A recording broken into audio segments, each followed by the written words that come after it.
குரு சரணம்ங்க. நம்ம வீட்டுக்கு நல்ல ஒரு பாசிட்டிவ் வைப்ஸ் கொடுக்கணுங்க. மாதத்தின் முதல் நாள், முதல் ஞாயிற்றுக்கிழமை, செவ்வாய்க்கிழமை அல்லது வெள்ளிக்கிழமைங்க. இந்த நாட்களில் இப்போ நல்ல மழை சீசனுங்க. நல்ல மழை தண்ணியை நீங்கள் பிடிச்சி வச்சுக்கோங்க. அற்புத சக்தி வாய்ந்தது மழை நீருங்க. ஜலதீபம் போடுவதற்கு அந்த மழை நீர் அவ்வளவு ஒரு நல்ல இதுங்க.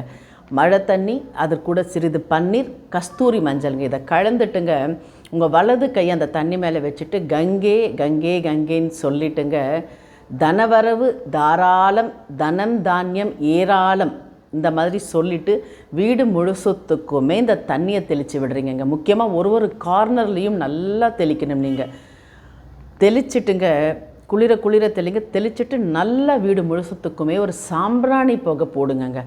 அவ்வளோ ஒரு நல்ல ஒரு சக்தி. முதல்ல நிலைவாசப்படியில் ஆரம்பிங்க. நிலவாசப்படி தான் நம்மளுடைய குலதெய்வம் உட்கார்ந்து இருக்கக்கூடிய ஒரு இடம்ங்க. நிலவாசப்படிக்கு நல்லா பூஜை பண்ணணும். அல்லது ஒரு ஊதுவத்தி அந்த இடத்துல இந்த தண்ணியை தெளிச்சுட்டு ஒரு ஊதுவத்தி ஏற்றி வைக்கணும். 2 பூ எப்போவுமே நிலவாசப்படியில் வைக்கிற மாதிரி பார்த்துக்கோங்க. இந்த தண்ணி தெளித்து சாம்பிராணி போட்டுட்டா அவ்வளோ ஒரு சக்தி இருக்குங்க. முக்கியமாக நம்ம உட்கார இடம் எதுங்க?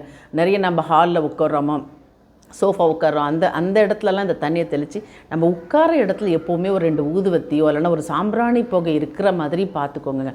அது என்ன செய்யணும், நமக்கு நம்மளுடைய ஆரா கிளென்சனிங் பண்ணுங்கள். நமக்கு ஒரு நல்ல வைப்ஸ் கிடைக்கும்.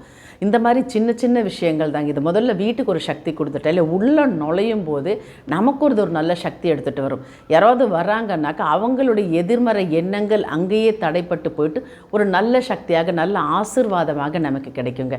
இது ஒரு சின்ன அற்புதமான டிப்ஸ். இதை பண்ணி பாருங்கள். குருவர்கள், திருவர்கள், சித்தர்கள் ஆசீர்வாதம் நம்மளோட இருக்கிறதால் நமக்கு எப்போவுமே நல்லதே நடக்குங்க. தேங்க்யூ.